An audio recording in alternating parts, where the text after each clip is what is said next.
Hey all, Grolo here. Long time no see. I had to take a little time off of the channel to meet the demands of our community's Dune Awakening launch. That game launches this Thursday, June 5th, and it's looking like it's going to be a lot of sandboxy fun. We are a very handcrafted community, you know? AI may be changing the way we interact with the internet and how we write code and all that, but it's not changing how we talk to and work with people.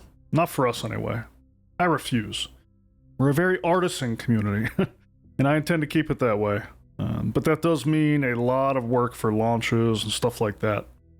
I'll drop a link to the pre-launch all-hands I hosted along with some other great folks down below, just in case you're interested, since I'll never publish those kinds of things to my channel page, but maybe some of you are interested in how those things go. So anyway, on to the topic at hand.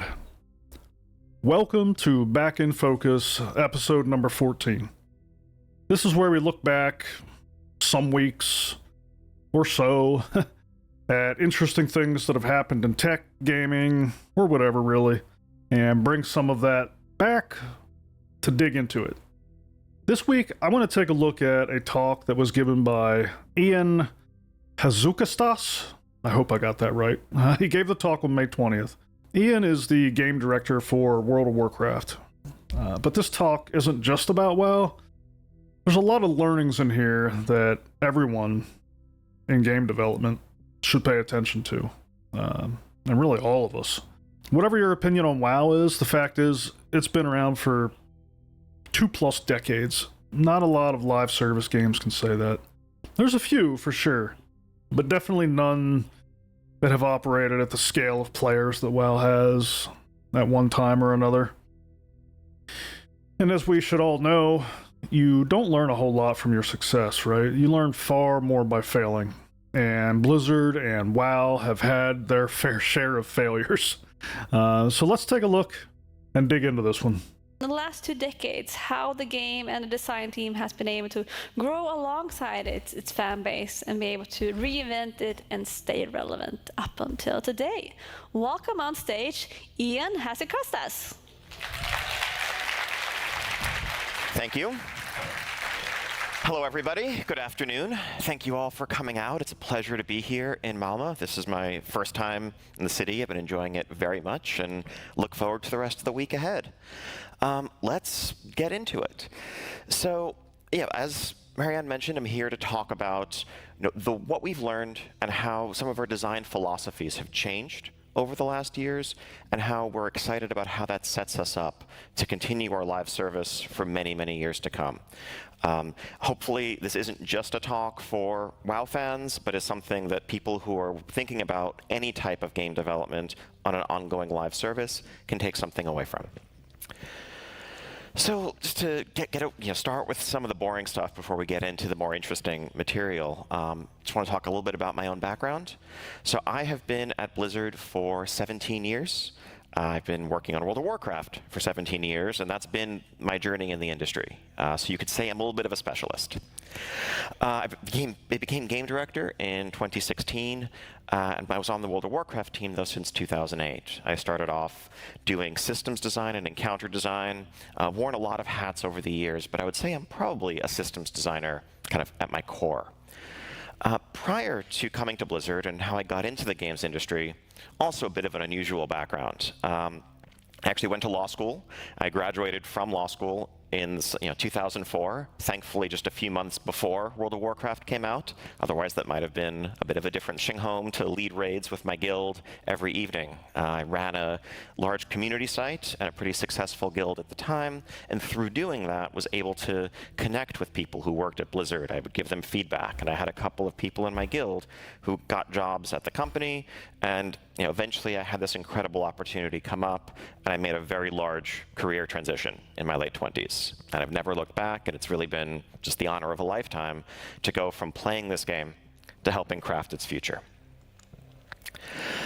So I want to talk a little bit as well about where World of Warcraft is today. I assume everyone has just some basic level of familiarity with what the MMO is, but it's changed a lot in the last few years, and it's a very different game in some ways than it was 20 years ago when it all began. Back in 2004, there was World of Warcraft. Today, we have the continuation, the ongoing evolution of that game in the form of our War Within expansion that released last summer. That is our 10th expansion pack to World of Warcraft. But we also have a classic version of the game that we re-released in 2019 that is a recreation of that original 2004 experience, and we've continued to evolve that, offering classic versions of subsequent expansions as well. We've also had some experimental content in the classic space, adding new content, building upon that original foundation. All of these experiences have their own sub-communities, but they're all part of the larger World of Warcraft community and the World of Warcraft game that I'm going to talk about today. So again, just a quick rundown of sort of the business structure. This whole fracturing of these long-running MMOs into classic versions, it's been interesting.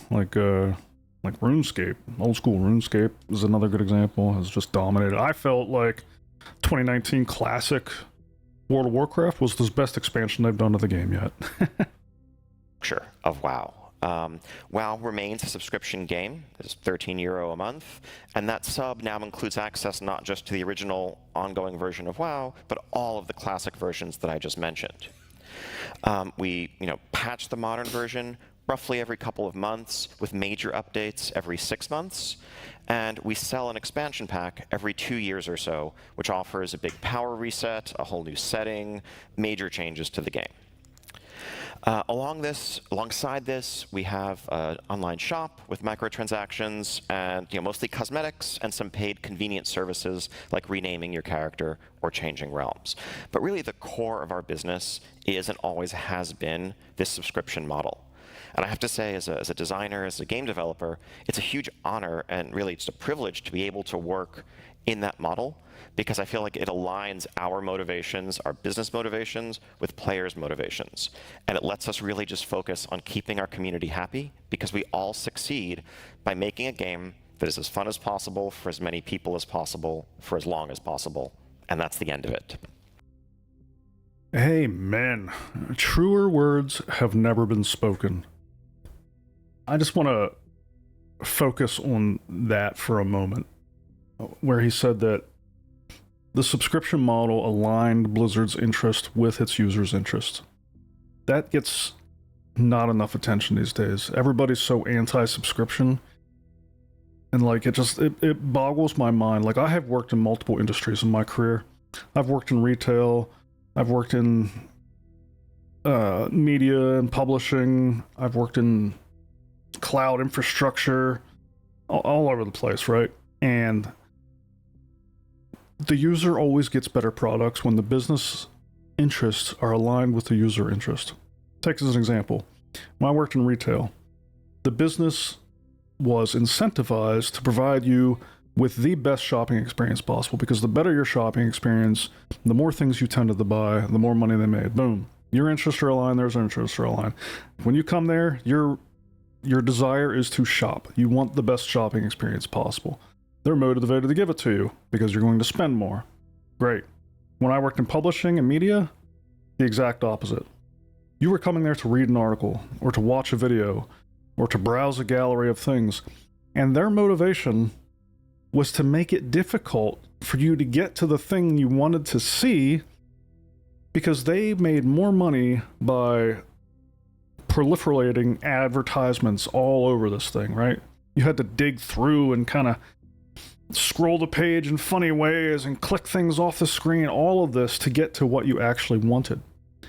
The worse your user experience became, the more money they made. That is a terrible, terrible business model. I don't even know how it's sustainable. But yet, that's what gamers seem to be clamoring for these days. They don't want the subscription, they want the in-game stores and the pay for this and the pay for that. I don't know. I don't get it. I would rather play a subscription game over a a microtransaction-based game any day of the week. You know, Star Citizen's a good example where you mentioned subscription in that community and everybody goes crazy. You can you can be upset at this, but like this is the facts. Like, you want CIG to come up with a business model that aligns their interest with yours. It's the same for every game. Now I understand there's some nuance over there with the pledging, and you know I've seen people's comments like, oh, I pledged for this ship and that ship, and now people want a subscription, so that I have to pay a subscription to get access to the things I pledged for. Like, I get it. They have created themselves a little bit of a conundrum there, but there's probably ways out of that. Anybody here play ESO? ESO is a good example where, like, they have a subscription. You can play without it. Pretty painful. Most people I knew that play that game just paid the sub because things like you're not being able to store your gatherables in your bag easily. I mean, that was bullshit. I mean, Star Citizen could implement some kind of an optional sub so that they kind of achieve both. I don't know how optional subs perform in the grand scheme of things versus mandatory ones. I don't know. I'm sure you can think of a bunch of other examples yourself, but the one thing we do not want in Star Citizen or Dune Awakening or PAX Day is that the motivations of the company are to worsen our experience. Like, we don't want to be in that situation where they're incentivized to make grinding more painful or to make this take longer or that like be unachievable unless you swipe that card. That is not the kind of game we want. I would rather pay $49.95 a month for like my dream MMO, like a cable bill basically. I mean, let's face it, like I spend far more time playing these MMOs than I do watching Netflix and all the other shit I'm paying 15, 20. I mean, if you combine all the services, all the services I pay for my TV, I'm paying for like Netflix, HBO Max, Apple TV, you name it. I'm probably coughing up $50, $60, $70 a month for that stuff. And I spend maybe 5 to 10% of the time watching that as I do playing these games. So why wouldn't I be willing to pay the higher monthly rate to get a game that is just going to make the best game possible to keep me coming back and paying that sub? Like, it's just a no-brainer to me.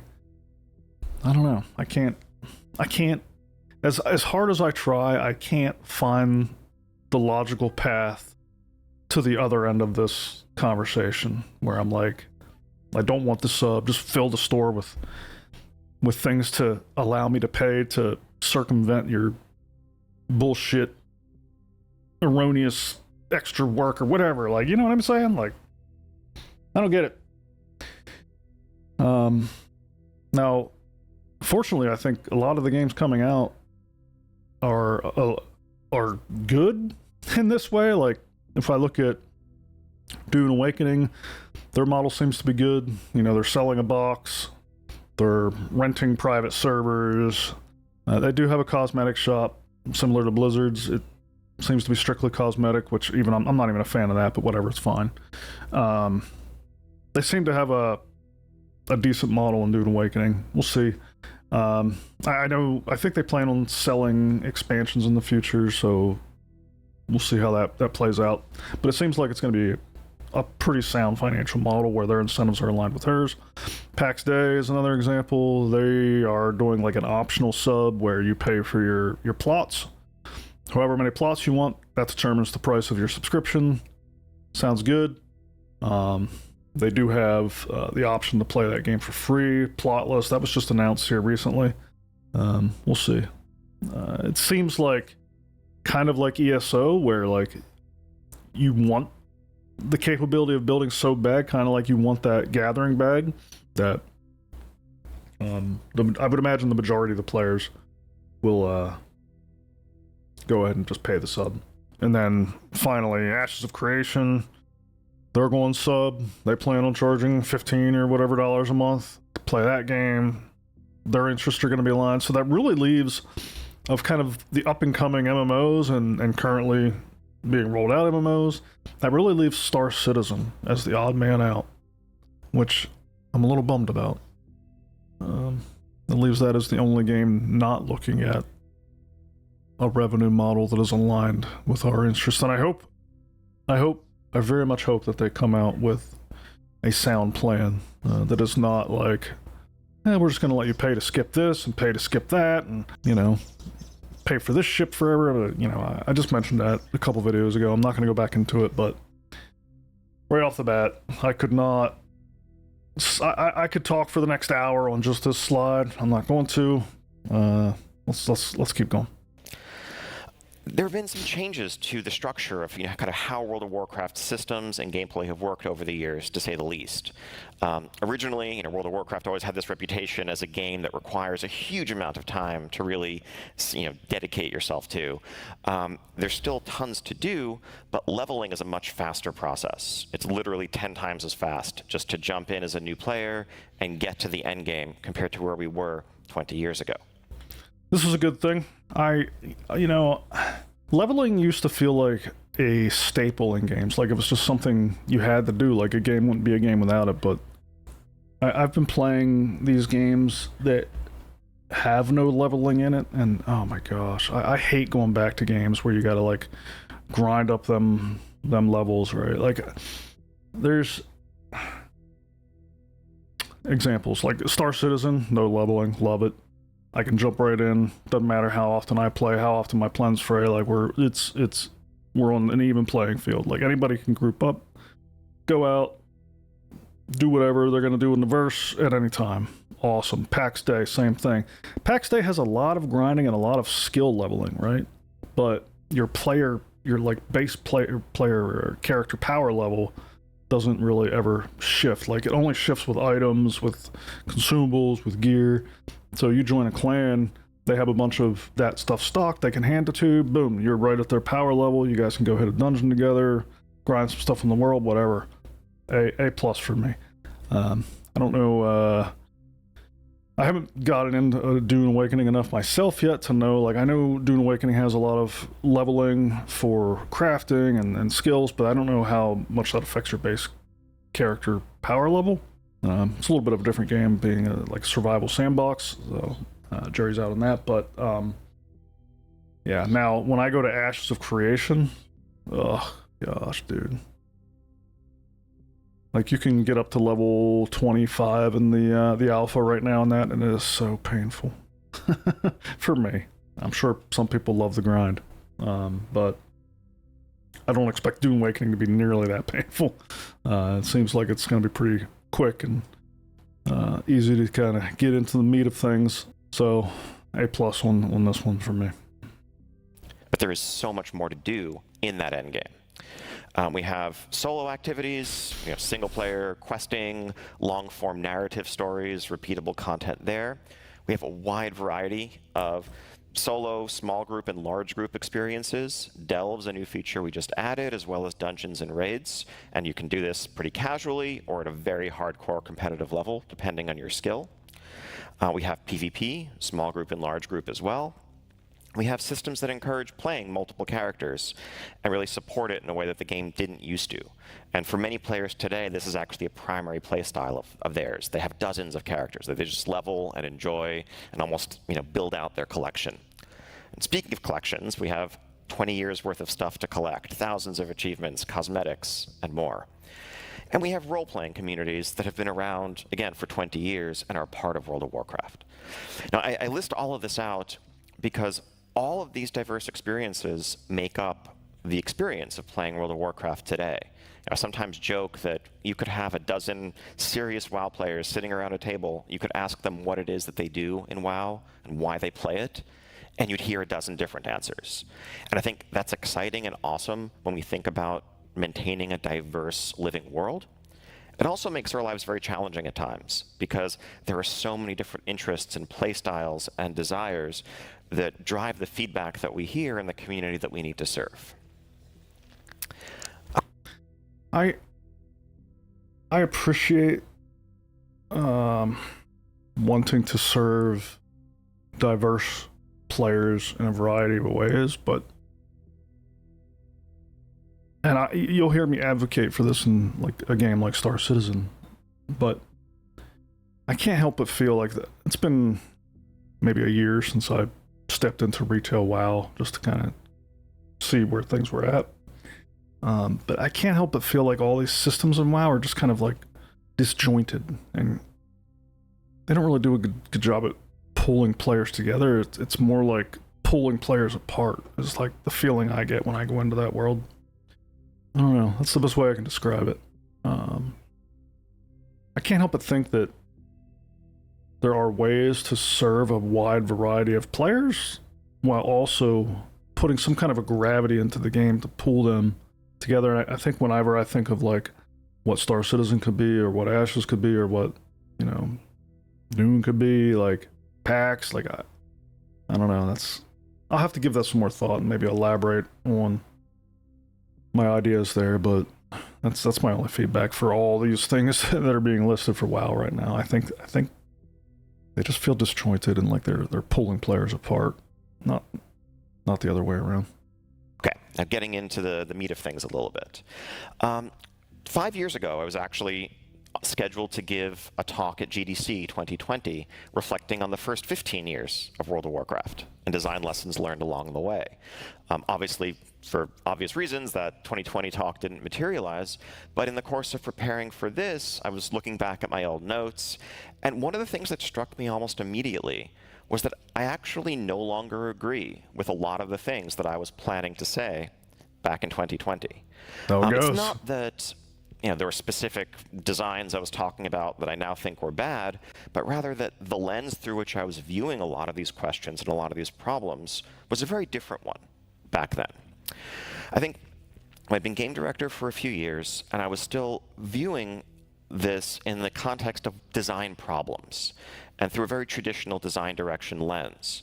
I think when you think about game direction, design direction, creative direction, a lot of that traditionally involves having a vision that you put out there and kind of shepherding a large project, a team, many changes through that vision and ensuring that the game stays on track and largely aligned with what is meant to be at its core. And when I became game director, that was certainly the charge that was given to me by my predecessors. I had spent years learning why we made the decisions we made, what our philosophies had been since 2004, and my solemn responsibility taking over the reins of this game was to continue that lineage forward. Something that honestly freaked me out a little bit as someone who'd been playing the game since day one, was this responsibility and the fear that if I made the wrong decision, I might somehow steer this game off this track that it had been on and might somehow damage this pillar of the online gaming industry. But that's, one approach. I think when you look at, and when I look at the community that we have and how that's evolved over the years, what I began to ask myself is whether that static vision is really the best way of serving an evolving community. And maybe what you need to do instead is to be able to evolve that vision, to be flexible with that vision to suit the times. And that rather than focusing on what are the right design principles or what are the wrong design principles and trying to solve an objective problem, it's more about asking how you meet players where they are and how you serve your community in the best way that you can and how you change and grow along with them. And so this talk is ultimately the story of how I got from point A to point B and that shift in perspective and what that's meant for the team as a whole that's come along on that journey and for our community today. So just to reflect on some of the history of the game over the last decade. In the 2010s, World of Warcraft had been around for quite some time, was really reaching some of the mature stages of an online game. Had to figure out how to expand a lot of their systems, how to add new content, how to keep the game growing. And a lot of those original designs weren't necessarily holding up in that context. And this is something that the design team spent a lot of time reflecting on back then. For example, they looked at just what seemed like just a lot of bloat in our systems and our classes. With every new expansion, with every passing year, we added new abilities because that's what you get when you level up. We added new things to earn, new rewards, new systems, and this just built on top of itself, one layer after another after another. Common problem, really most systems that I've been a part of. So nothing WoW really did wrong per se. And where that left us was a place that felt very complex, very unapproachable. And so I think, the team started to take a step back and consider how they might do something about this. And one of the big solutions we landed on around the 2014-2016 era, Warlords of Draenor and Legion were the main expansions where this happened, was an initiative that we called ability pruning, the same way you might prune a plant or a tree that's kind of growing out of control to keep it more focused and growing in a healthy way. Pruning systems is my favorite kind of work. We went through and we removed a number of our systems. We removed some abilities that players had and gained over the years that were kind of not really about what their core had originally meant to be, and were making the classes feel more and more like each other over time, as well as making them harder to learn. We were seeing that our community, our players, were less social than they originally had been. I saw that too. Part of the magic of World of Warcraft in 2004 was it was this engine for meeting new people and making connections. People made lifelong friends in World of Warcraft. Some people met their partners and more. Yep. And over time, as we had added new types of content to the game, we'd made rewards much more accessible to solo players and small group players. We found that they were drifting away from that content, and the game was starting to feel much more solitary for many of them. Mm-hmm. And so something that we set out to do, reflecting on how we'd changed the game, was to re-add some exclusivity in certain types of rewards, like the best cosmetic rewards and armor sets, to ensure that if you wanted to get those, you needed to be joining an organized raid group, let's say, and being social, because we felt that that was always a core part of the game. We needed to keep pushing players towards it. Get another example. Over time, a lot of the friction that had existed in the early versions of World of Warcraft that made players make choices about their character, what they wanted to specialize in, had been eroded, had been removed. And we found that when players could change their skills very easily, could switch from one loadout to another on the fly, that ultimately they had moved from a world where they had strengths and weaknesses to one where they increasingly only had strengths and could spec out of their weaknesses. So this is a big part of why I quit the game. I mean, I played WoW from 2004 until midway through Cataclysm, and this is a big part of what drove me away. There was a few things, but the erosion of identity was definitely one of them. Like, because I just moved towards streamlining so much and bringing the classes closer together and yada yada yada. Everything just started to really blend together. Classes lost identity. Also, it was the change to the world, like the overhaul of the world just didn't feel good. Like, I don't know. A lot of that, like, familiarity kind of vanished, and that was it. So to speak. And so we looked for ways to add some new systems into the game, like artifact weapons in Legion, where you had to pick one of several to really invest your time and energy into building up, and if you wanted to have all of them leveled, they were going to be weaker than if you had specialized in just one, as an example. The idea being, this was always meant to be a role-playing game, and people, in a role-playing game, you're making choices about what you want your character to be good at, what you want your character to be less good at. Amusingly enough, on the topic of like class identity and homogeneity, like the games I play now are very much like identity-less, and I'm okay with it now. Like Star Citizen, there's no classes or anything like that. Like everybody's kind of the same, but you form your identity through like the in-game activities and the in-game the things that you chase, the professions that you kind of build, and it's the same in like PAX Day or a number of other games. So these games, while they are lacking in class identity, they have ways of forging your identity, and they're not all that easy to like bounce between in some cases. So I would say I've gotten more okay with this over time, but at the time that really bothered me. And that was something that we felt was important. So we were pushing in all of these directions, solving what seemed like design problems that had emerged as the game was evolving. And yet, our players were not thrilled about this, would you believe? And we were reflecting on this and wondering like what more we needed to do to recapture something that it felt was slipping away when we compared how players had played the game in the past and what had been the core identity of the game that we as designers had all been trained by our predecessors to maintain. How do we get that back? Well, we couldn't, ultimately. In 2020, though, a pair of things happened that kind of changed a lot of the team's perspective on how we were looking at these problems and where we were. In the modern game, we released our Shadowlands expansion. And in the run-up to that, we had made some serious commitments to players that we really wanted to move back towards meaningful choice and, characters being different from one another based on your personal investment. And the community was telling us pretty loudly, we don't want this. We hear why you're saying it, but we just don't want it. At the same time, we had this miraculous opportunity, the wonderful chance to re-release the original classic version of the game, recreated with all of its original systems. And this became this incredible, science experiment, almost a giant A/B test of sorts, where we had been theorizing that player behavior was different because we had drifted away from our vision. Well, here we had a chance to literally re-release the 2004 version of the game. And what we found was that, yes, players still love that version of the game. It's a great game and it holds up and it built a strong community. We also found that players playing that version in 2020 played it very differently than they had 15 years prior. Whereas in the past, systems like increasing costs to change your talents around had deterred players from doing that and made them say, you know what, I like PvP and I like raiding with my friends. I'm going to make a build that's pretty good at both, instead of perfect at one and terrible at the other.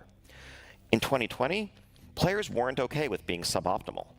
And so they actually just spent extra hours earning the gold, grinding that out so that they could change their specialization whenever they needed to always be optimal. And they complained bitterly about it. They're like, this is the least fun part of Classic, but we have to do it to play the game the way we want to today. In short, it wasn't that we had drifted away from our original vision or somehow failed it. It's that players had changed. And the vision was no longer serving our players in 2020, and so it needed to be updated. So a little digression to kind of broaden this a little bit. If for anyone here who is working on or thinking about releasing a game that will have an ongoing live service component, if you put that out there and people come to it and are playing it, congratulations, that is an amazing accomplishment. But it's also essential to realize that the moment you release that out into the world, the nature of designing that experience is transformed. Before it was released, it was your vision, it was your thing, your team's thing to craft. Once it's out there and it has become home to some number of players, it is now equally theirs, and it is their world that you need to be a caretaker of, as well as the designer of. Players will have come to the game that you made, not the one you wished you'd made. And if something's out there for a little bit, the people who are drawn to it are going to be the ones who like what that gameplay is. And the people who don't like it are going to be filtered out or repelled. Now, whether this is an entire game, it could also apply to a subsystem in a game, like a class or whatever. Pretend you designed a mode or a class that you intended to be, very tactical, methodical, slow-paced, and deliberate in its gameplay. But players came to it and figured out quickly that there was a way to play that thing that was much faster paced, and that you had greater success doing that, and that continued for a few months. The players who are doing that are presumably doing it because they like that gameplay. And if you try to change it to what you wanted it to be originally, you are doing a huge disservice to them. You're basically making a change that serves your own vision at the direct expense of what everyone has chosen and has gravitated towards. So it's essential when thinking about design changes to a live game that you do it first and foremost through the eyes of your community, and that you think about what they want and what they don't want. I find it hard to sit here and argue against or disagree with somebody that has a lot more experience in designing games than I do. But I would definitely, if I were in the room, I would definitely maybe question this a little bit, because I've seen plenty of player behaviors where like they start using a system in a way that was unintended, that isn't necessarily great for the game. And I think in that case,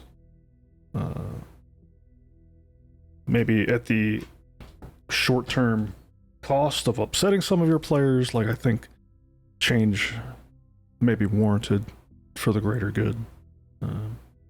So I don't know. This whole kind of thought thread seems like there would be a lot of nuance to it. It's just a brief tangent. So I want to talk a little bit about the concept of desire paths. This is one of my favorite little urban planning things. As you see here, desire paths are a natural phenomenon that you see all around the world. Not just humans, animals create them too. They just reflect the natural, efficient path that people yearn to take to get from one place to another. And if those paths are different than the ones that were laid out and planned, well, you will see what you see here. A dirt path cut through the grass that reflects hundreds and hundreds of people taking this path.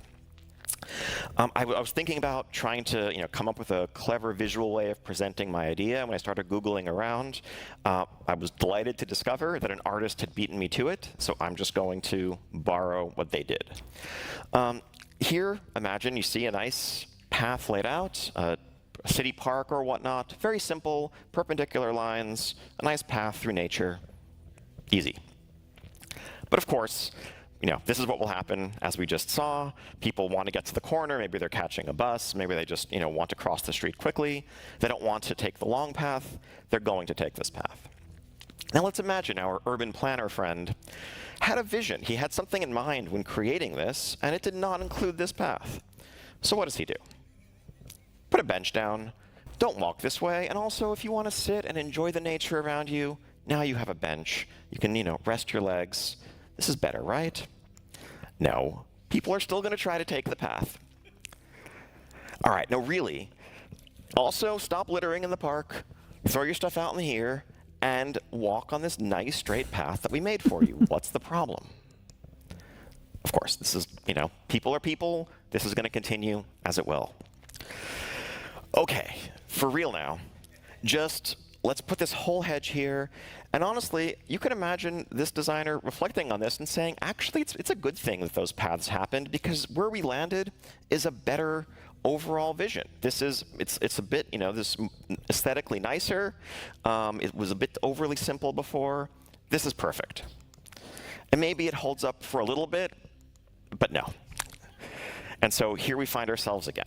So what do you do in this situation as the designer? Well, you embrace what people are telling you and showing you very clearly they want to do. You make that a path that you support. And once you do that, things will be fine. For a while, anyway. So full credit to the artist here, Chaz Hutton. But the moral of the story here is, as a designer, as a developer, avoid falling into adversarial patterns. Again, this guy has chops. I gotta trust a little bit here, but at the same time, like, if you pave too many paths, like, that leads to, I don't know, boredom? Like, I would think, like, it's kind of like WoW. I mean, WoW's a great example where, like, if you go back to 2019 or 2004 vanilla or 2019 classic, right, there was a bunch of, like, warts in the game. Like, oh man, what are some of them? Like hunters having to have a bag full of arrows, or shamans having to have all their totems in their bag, or warlocks having to go out and farm soul shards, and priests having to carry all these reagents. Like, there were so many things that players like, God, this sucks. Rogue poison. I mean, I could go on and on, but like, as the expansions came and like they kind of whittled away these things to the point where, like, well, warlocks don't have to farm shards anymore. They just have like this shard system and blah blah and so on and so forth. Like I don't know. Like, that was one of the reasons, like, class identity got lost.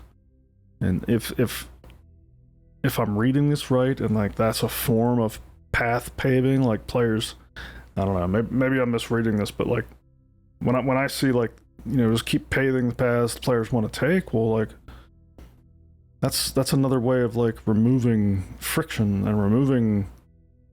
I think I just heard him use the word adversarial, but like removing that adversarial nature of the environment that you're playing within, like simplifying things over time and kind of whittling away at the gameplay itself. I mean, that would be my concern, but I don't know. It's interesting.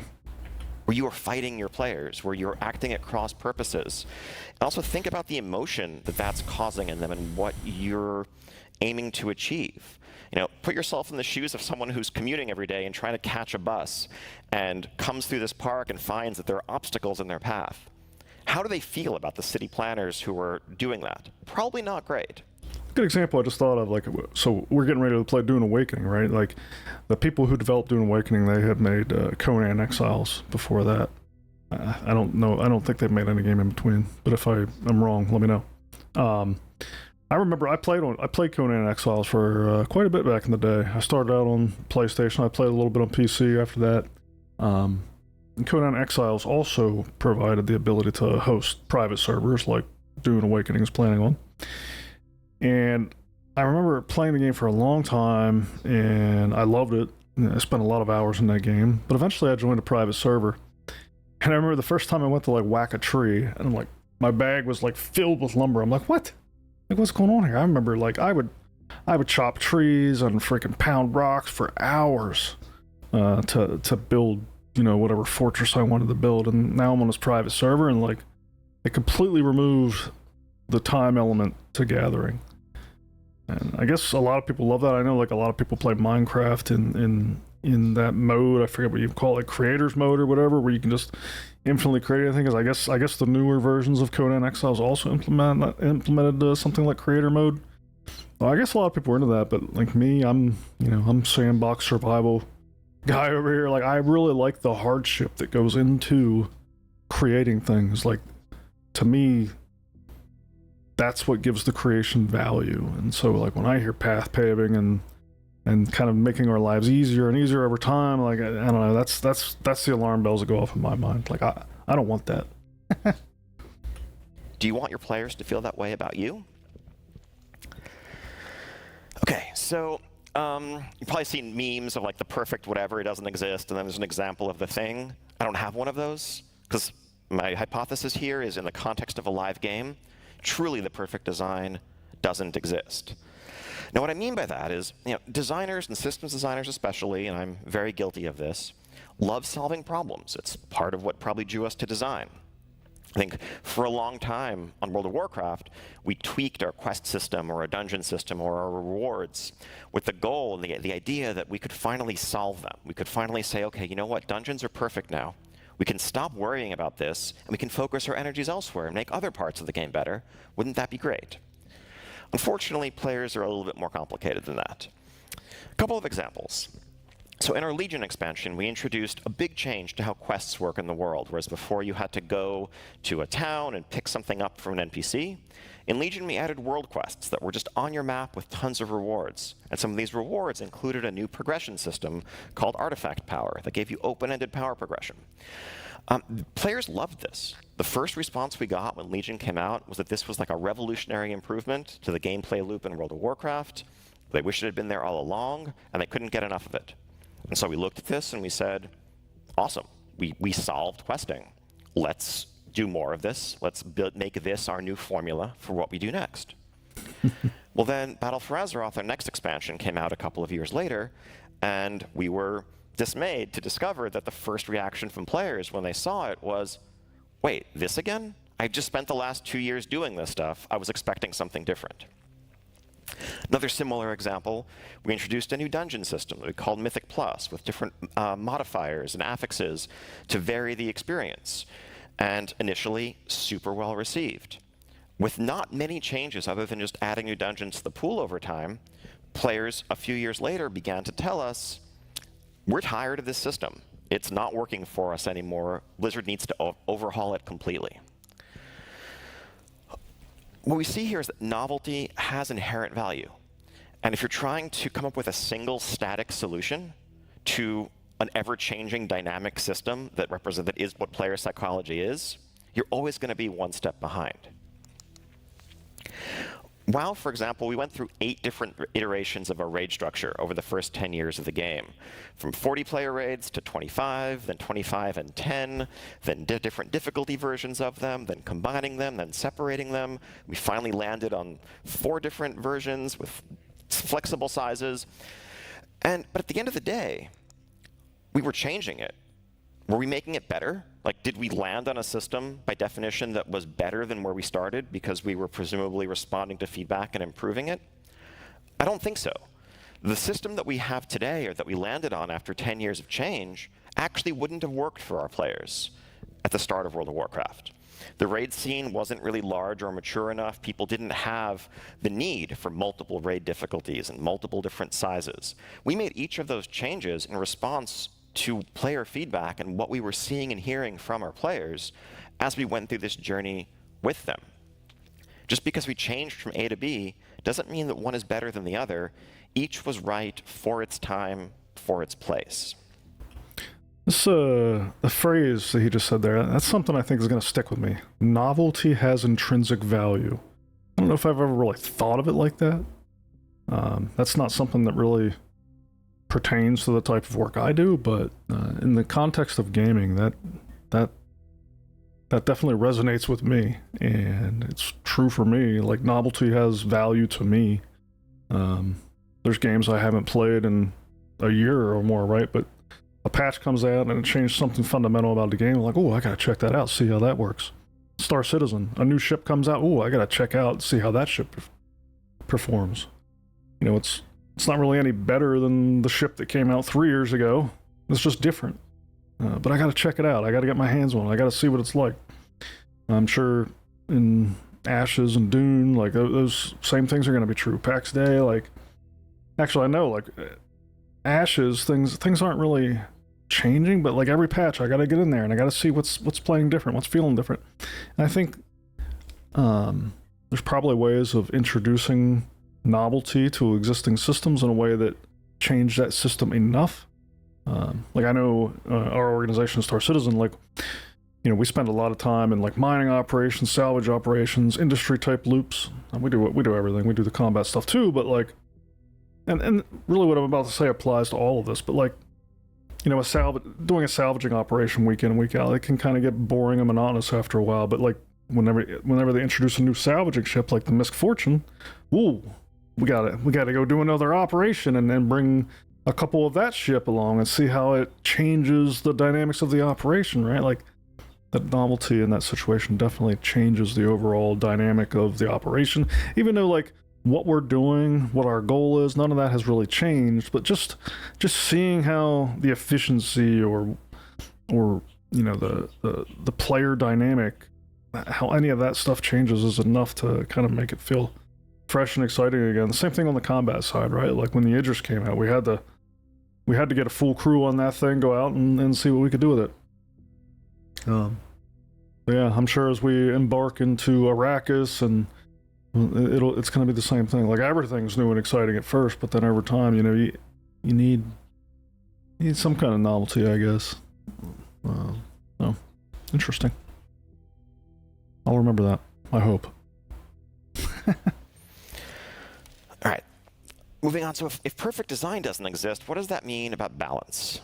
Well, I'm also going to say that's a challenge.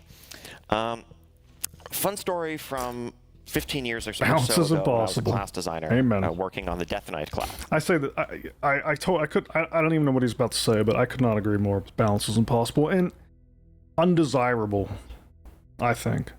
Everybody says they want balance, but I think that true balance is undesirable, because then it's boring. There's no, if everything in a game of a certain caliber or class or tier, whether that's a class in this game or various weapons in like PAX Day, or the classes in Ashes, or, you know, the various ships in Star Citizen, like if they were all truly balanced, wouldn't the game be freaking boring?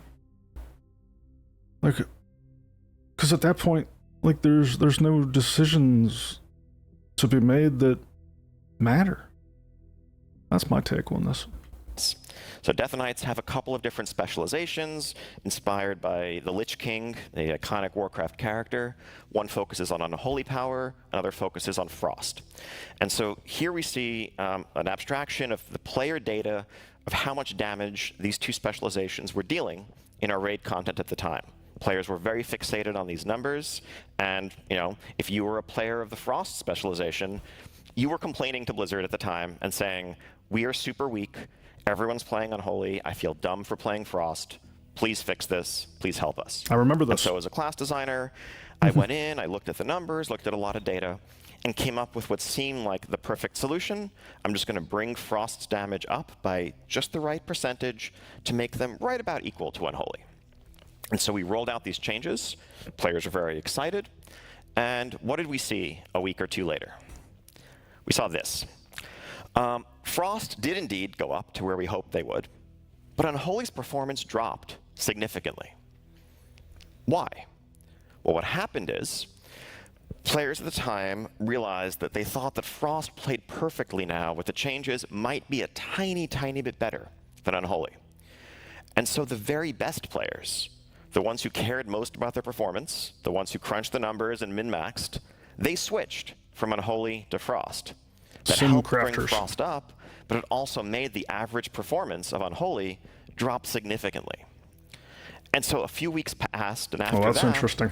Lo and behold, Unholy players were saying, "We need help. We're super weak. What's going on here?" Remember, we never touched them. But the lesson here is these are dynamic systems. Another great example of this. That's fascinating. So your best players jump ship, and it makes the thing they jumped from look terrible. I'm sure that is applicable to every game under the sun. That is very interesting. I had never considered like that variable and how it would impact all the sim crafting out there and the simulations. Kind of like, I'm sure you see that in Star Citizen. The best pilots in the game get their hand on a certain ship and they figure out that's the ship to beat. And I'll have to give that some more thought. I find that very interesting. From a non-World of Warcraft game, StarCraft Brood War, legendary esport. This game had its last balance patch in 1999, and then continued to be a premier esport, especially in South Korea, for decades to follow.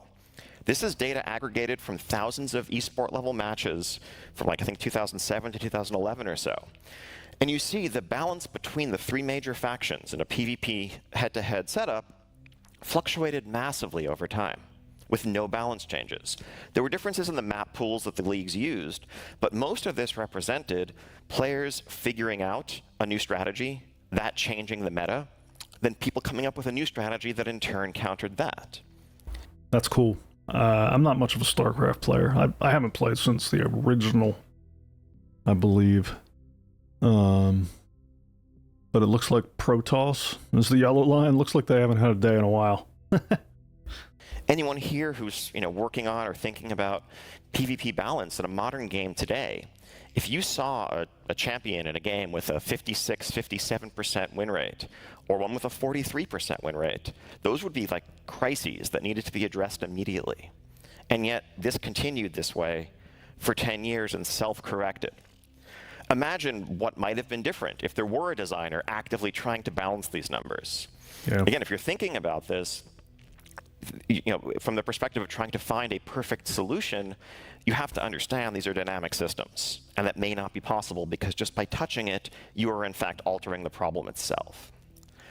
One last piece of data here. So this is a comparison of damage done by all of our different classes in our Cataclysm raid.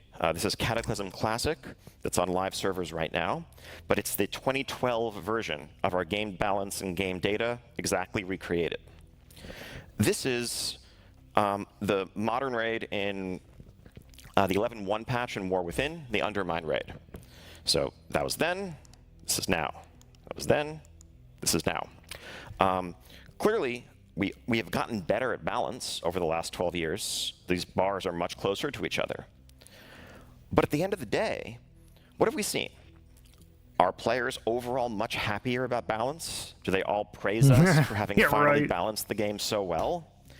Turns out we hear roughly the same amount of complaints about balance. I bet so. And at the end of the day, we've seen no indication that the player who is at the bottom of this list is happier that they're only 4% behind the player at the top than they were 12 years ago when they were 10 or 15% behind. There you have it. The complaining will never end. It doesn't matter which star citizenship is on top or how balanced they are. It'll never end. Same with Ashes and all the rest. That is hilarious. And no surprise. Last is last. And so that brings me to the next point. When dealing with people, when dealing with players in a community, perception is what matters. Perception is reality. For any balance designer, in my opinion, is that in a live game, you're not actually balancing numbers. Your goal is to balance how people feel about those numbers and how people feel about their time playing the game. That can be a much more challenging task than some math. This holds true outside of gaming. I've said that to my teams. I can't even count how many times I've used that phrase, like perception is reality. It doesn't matter what the truth is whenever you're dealing with a client or a customer or whatever. Like, it's whatever they perceive to be reality, that's what you need to contend with. That's 101. If someone feels like their class or their champion or whatever is weak, that's how they feel. And it doesn't matter whether they're right or wrong. If a systems designer were to come along and say, actually, your class is in the top third overall, is that going to make the player suddenly reevaluate their performance or their experience when they see themselves lagging behind or not being invited to groups? This is funny to me. And in the modern era, it doesn't take a whole lot to make players feel weak or not feel great about where they stand. tier list. Right, the first thing any content creator will do Yes. whenever there's any game or a new patch or an update is make one of these wonderful tier lists. And players will instantly feel that sense of dismay when they see... And not any content creator. Maybe I don't count, but I would never make one of them. the thing that they prefer, F tier, D tier. And they're not going to feel good about it. So what do we do if balance is impossible? How do we drive perception? I think the biggest thing that we've settled on is rather than seeking a static answer, rather than seeking moving to an endpoint. I can't say I've never looked at them, though. But I'm one of those people who, like, I'll look at that, and I'll look at whoever F tier is, and I'll be like, all right, I'm playing that. I'm going to prove it's not F. Making frequent touches. Now, whereas in the past we used to do balance patches every few months, probably every 2 weeks or so now, we release a major hotfix that tweaks a number of classes and their abilities in different contexts, with the goal being making sure that we can reassure players that if they're on the bottom right now, that's going to change pretty soon. And if they're looking at whoever's the top dog, thinking that maybe they should re-roll or change their playstyle to the flavor of the month, that, actually Blizzard's probably going to fix that soon too. I should just kind of stick with what I enjoy, and it'll be fine. So we're accelerating changes within the dynamic system. That's an interesting approach. When they just got done talking about how we should be cautious about making changes to a dynamic system, they're going to accelerate it. But I can see the logic in it. It's kind of like the old fallacy around deploying to production, right? Like, you should deploy to the old mindset was deploy to production rarely, do a billion tests and QA, employ a QA analysis team, and do all this stuff so that you were absolutely 100% positive that nothing would break whenever it went into production, and what would happen? It would break. Because you were not good at deploying to production, you did it so rarely. So these days, obviously, as all you systems people in the audience probably know, like, you deploy to production all the time. That's the skill set now. I've worked for companies that are deploying to production 50, 100 times a day. And whenever you're doing it that frequently, you get very good at it. And yes, things break. But with that kind of cadence, it becomes very easy to roll back and redeploy and do whatever you got to do. Now it's all about breaking early, breaking fast, so that you can get it resolved. So maybe that same mentality and mindset and logic applies here, where like, don't be too cautious about changing live systems. Instead, get very good at changing live systems. Do it routinely so that those changes start to become part of the fabric of that live system. That'd be interesting. Are we perfect in this? Do we always achieve our results? No. But this is, what we aim to do, and this is the philosophy that guides our balance on a day-to-day basis. And really, what this is about is maintaining players' trust and confidence in the process. And that is, when you can't always be right in every situation, the most important thing. For any live game, for any ongoing game, trust is the fundamental currency of the entire ecosystem. I'd like to find all these players, or I would like to meet all these players that trust Blizzard. You go out to the Blizzard forums or the WoW forums, you're not going to find people that trust Blizzard. So if he's saying they have a bunch of users that trust them, there's some food for thought to take back to your favorite game, whether it's Ashes. I mean, it's the same everywhere. Like, you go out to the Ashes forums or Discord or Reddit, it is a cesspool out there. And it's no different than Spectrum and CIG, so don't get dismayed. Listen to this guy. He says there's players that trust Blizzard. I'm sure there's players that trust the other ones too. When we ask players to spend time in our world, we're asking them to spend the most valuable thing they have, their time, with us. And I think, if you look at the discourse around whether a game is a dead game online, which is everywhere these days, I think at the root of that is players' anxiety that maybe their time is being spent in a place that in the long run will be unwise, that they're going to regret. Very good point. And certainly if it feels like a development team is out of touch and isn't going to look after their interests and isn't going to respect their time, again, why would they spend their time there? And so that's a really good point. I mean, when I left New World, I was still enjoying New World, but it didn't feel like AGS was invested in New World as much as I was, and so I cut bait and ran. So I think this is a really good point. Maintaining trust through everything we do is absolutely essential. We know we're not always going to get it right. Sometimes we're missing some piece of data. Sometimes we're just going to make the wrong guess as to what players will do in response to something that we put out there. Sometimes, given the diversity of our community, it's literally impossible to please both sides. If there are two groups that want literally directly opposing things, we're going to have to disappoint one of them more often than not. But what we can do is act very quickly when we realize that we have gone astray, so that when something is off, players' reaction ideally is, hey, this isn't it, but I'm sure Blizzard will fix this. Same as those production deployments, fail fast.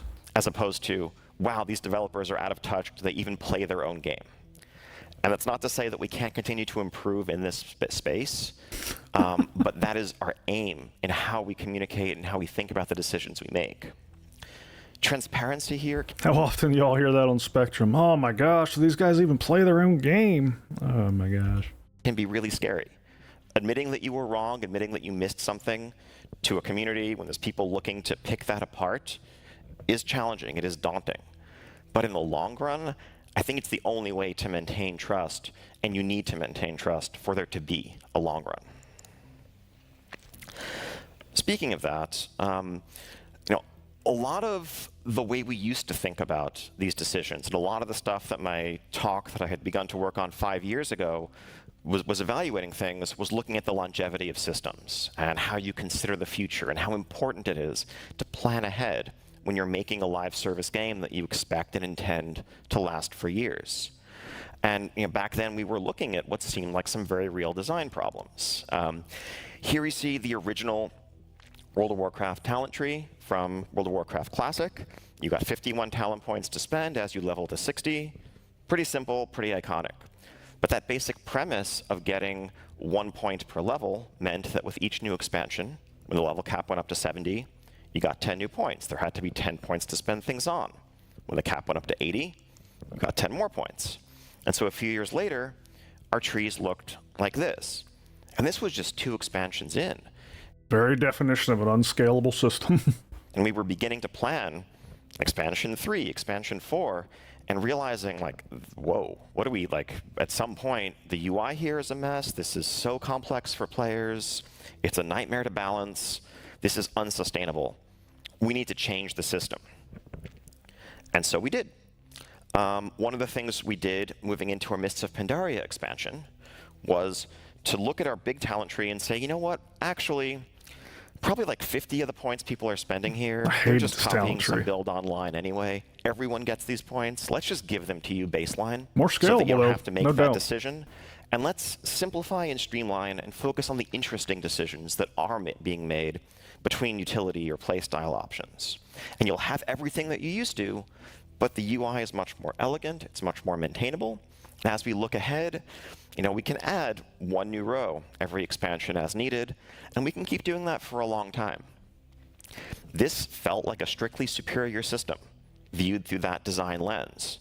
Players were getting everything they previously had, and it was going to be extensible in a way that the old system wasn't. In fact, the systems designers who built the original 2004 talent system, when they saw this, they were working on other projects at Blizzard at the time, they sent over huge praise. They're like, this is amazing. We wish we'd done this 8 years ago. I don't doubt it. Great job. And then it turned out players kind of hated it. Why? Because what we had done was optimized for the long run. But what had happened was that leveling no longer felt rewarding. It no longer felt meaningful. You leveled up, and you didn't get a talent point to spend. In some cases, you basically got nothing. Maybe you got one thing every 10 levels. That was not adequate. And it was a resounding point of feedback. People either said they specifically didn't like the talent system, or they just, leveling felt dull and they couldn't put their finger on why. And so what we had done was, again, optimize for something at the expense of players' experience today. And if it's not fun today, if the thing you're not making isn't fun right now, will there even be a tomorrow? Yeah, I mean, you can't argue with that logic. As I'm sitting here listening to this, I'm kind of thinking like the player is the boss. Like, I'm sure some of you who are in the field can appreciate the difficulty of balancing the scalability of tomorrow with servicing whatever the business or user needs today. That's an eternal struggle, and they're facing the same thing, just with a different boss. And so we had to take a big step back and reconsider, how we were weighing these things and what was worth it and what wasn't. And so we redid our talent system again in 2022 for our Dragonflight expansion. And we moved back to something that actually looked a lot like the original system. I didn't like this either. We had a bit more horizontal progression in it. We tried to solve some of the problems that made the original one collapse under its own weight very quickly. But we committed to once again giving players 1 point every level. And as we built this system, we looked at it and we could say, we know this can't last forever. After enough years, there will be too many points. This will once again collapse under its own weight, and we'll have to do something about it. But you know what? That's okay, because it's fun today, and it's going to be fun tomorrow, and down the line, we'll figure that out when we get there. Because the alternative, there may not even be a then. My mind doesn't work that way. Oh man, I would have a hard time making that decision of just like, you know what? We'll deal with it when we get there. That's... Whew. Yeah, that's not how I've been successful. But I can totally see and understand the logic. It does make sense. I guess if I were building a game or system facing this problem, I would start to ask, like, how can we just eliminate this thing altogether? I think about... I don't know, what's some good examples? I know in... Dune, they're gonna have profession or like skill points that you can assign. I think there's like 200 levels in that game, and you're gonna be able to assign skill points in various ways. Like, I think maybe as as content drops in the future, if they have like more pages instead of like lengthening pages, that would be one way to go. Because I think in that game it's kind of like Doom, where you can like spread your points around in like various disciplines. So like if you increase the number of disciplines, I think that would be scalable instead of like increasing the depth of existing disciplines. Same with Star Citizen. I think over time they plan on adding some kind of like progression, like point-based progression. Maybe it's in like faction-based or whatever. I remember them talking about like how, you know, you'll unlock recipes, blueprints, that kind of thing.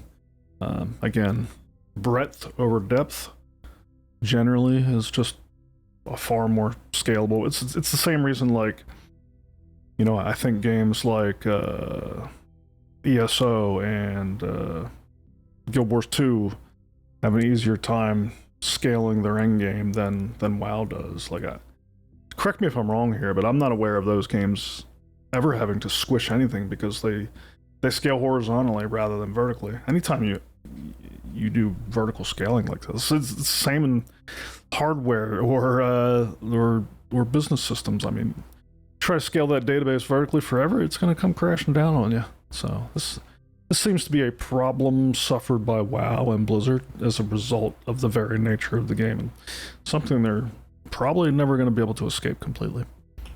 And so really, yeah, you have to carefully consider, you know, you need to think about the future, but don't be scared of or overly intimidated by it, because players are focused on every time they're logging into your game, every time they're hearing news about it, what you're offering them now. No one's having more fun today because the design elegance is going to pay off 5 years down the line. That's not how a community ever thinks, nor will they. So sometimes you see the problems, but you go ahead anyway, because it's what the right thing for your community is. And we often joke on the team these days, sometimes we'll say, like, that's a problem for Future Us. Future Us is going to be really smart, and they'll solve it when they get there. and honestly, to some extent, there's merit in that. Another way of saying that is, I'll be somewhere else by then, and it'll be somebody else's problem. As we've discussed in other contexts in this talk, things change so quickly, so chaotically over time, that if you think you know what problems you're going to be facing 2 years from now, let alone 5 years from now, you're probably kidding yourself a little bit. You're going to be facing all kinds of unexpected challenges. This one that you can see coming, that you can start planning for years ahead of time and already be thinking about, you already have a leg up with that one. So one exception to this, though. There's one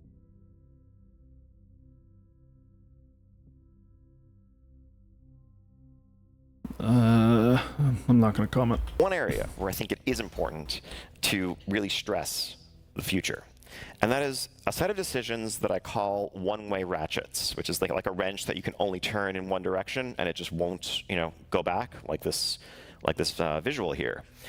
And you think about that in terms of, you know, the player psychology impacts of certain decisions. If you are increasing the reward of something significantly, if you are removing a long-standing restriction, that's not something you can experiment with lightly, because going in one direction and then trying to reverse it is going to leave players much, much more unhappy than where you started. You can't really take things like that away or reimpose restrictions, because, again, that's not how people are evaluating the relative value of their experience today. And so to be a responsible steward of this live game, you have to move very carefully and cautiously in these situations. Again, it's not to say never do them. It's not to say never remove restrictions, never be super generous with some of your offerings. But understand that there are some things that you just can't take back. So one example of something that we're applying this to right now is the rules governing playing with opposite faction players in World of Warcraft. So World of Warcraft has had Alliance and Horde as these two opposing factions since the very, very beginning. And in the beginning, they were just the enemy, period. You could never do anything with them. You could never talk to them. If you were on a PvP server, they were just kill on sight, the end. As it should be. Oh my gosh, they've been watering that down ever since the first expansion. I hated in the Burning Crusade that the Alliance and the Horde suddenly shared a major city that was the hub for the entire expansion. Like, gosh, that sucked. But over time, we got more and more feedback from our players that were in large online communities that had tons of real-life friends. That was the name of it. Hey, I'm talking to these people all the time on Discord, on whatever. Why can't I just invite my friend to my raid to play with me just because they happen to pick a different faction 10 years ago? Because without really hurt anything. War. And looking at this, you know, we asked ourselves, like, would it? And maybe is the answer. There's 20 years of systems and assumptions and social dynamics built upon this system. And we can't totally predict what changing it will do. And we also know this is very much a one-way ratchet. There's no world where we could tell players, okay, you can now play with all of your friends of the opposite faction, and then suddenly decide a few months later, whoops, never mind, that was a mistake, we're going to undo it. That friend you played with yesterday, they have to tell them that you can't anymore. And so what do? We move slowly and gradually in this direction. We first allowed specifically real-life friends who knew each other to play together in dungeons or raids. So if you had someone that you had an existing connection with, you could invite them to your group. That went okay. We then moved one step further and allowed those people to join cross-faction guilds. And this is continuing to this day. And players admittedly have been frustrated by how slow that pace has been. They wished we just kind of jumped to the end of the line and given them all of it right away. But I think to be responsible as stewards of the game, knowing that this was a one-way path, we had to take one step at a time, but we are continuing in the direction that our players are signaling clearly to us they want to go. It's Warcraft. It's literally in the name. You're at war. This doesn't even make any sense. And so wrapping up, meeting players where they are and serving a community, you know, is about viewing all of these decisions through a player-first, player-focused approach. It's prioritizing player problems over design problems, doing the things that matter to them as opposed to the things that bother you, avoiding falling into adversarial design patterns with your players, staying very agile, recognizing that humans, these are chaotic systems, and you know, you're not going to find a static, perfect solution, but as long as you're moving quickly and you're responding to what you're seeing and hearing, you're going to be closer to what is best at a given moment in time. Nurture and maintain and safeguard and do everything you can do to build trust with your community and to reciprocate it. And as you make decisions, think about the future, but make sure that what you're building is fun today and is serving your players today. So, thank you.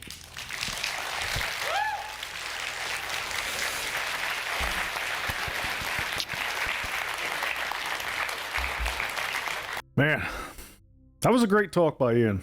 I really enjoyed that. Appreciate the person that sent this video my way. Thank you. A lot of that resonated with me. Not all of it, but most of it. You know, the fact that players will never be happy with your balance attempts, even when there's just a 4% difference. Yep, that checks out. So let's just keep it fun, okay? Make certain things weaker and others stronger. Make the weak thing good at something. You know, they don't have to have like this overall be at the same point on some average line. Like if you add up the good points and the bad points from the various things, the very similar things, like they don't have to net out. No. That's a horrible approach. Just give everything a purpose. Let us figure it out. You know, I love the StarCraft example. What, like a decade later, or more than that after like the last balance patch, I guess 2 decades. There's still variations based solely on player skill and ingenuity. That's what I'm talking about. Speaking of player skill and ingenuity, that Death Knight graph, that was super interesting to me. How like a bunch of skilled players jumping ship to the next thing made the unchanged thing look worse one week than it did the week prior. That's both wild and believable. I mean, it makes a lot of sense. Certainly highlights a challenge I hadn't considered. And if there's one thing I'm gonna retain from this talk, it's going to be that there is intrinsic value in novelty. It's not that I didn't realize that before, or know it, or feel it, but it's just such a nice, succinct way of saying it.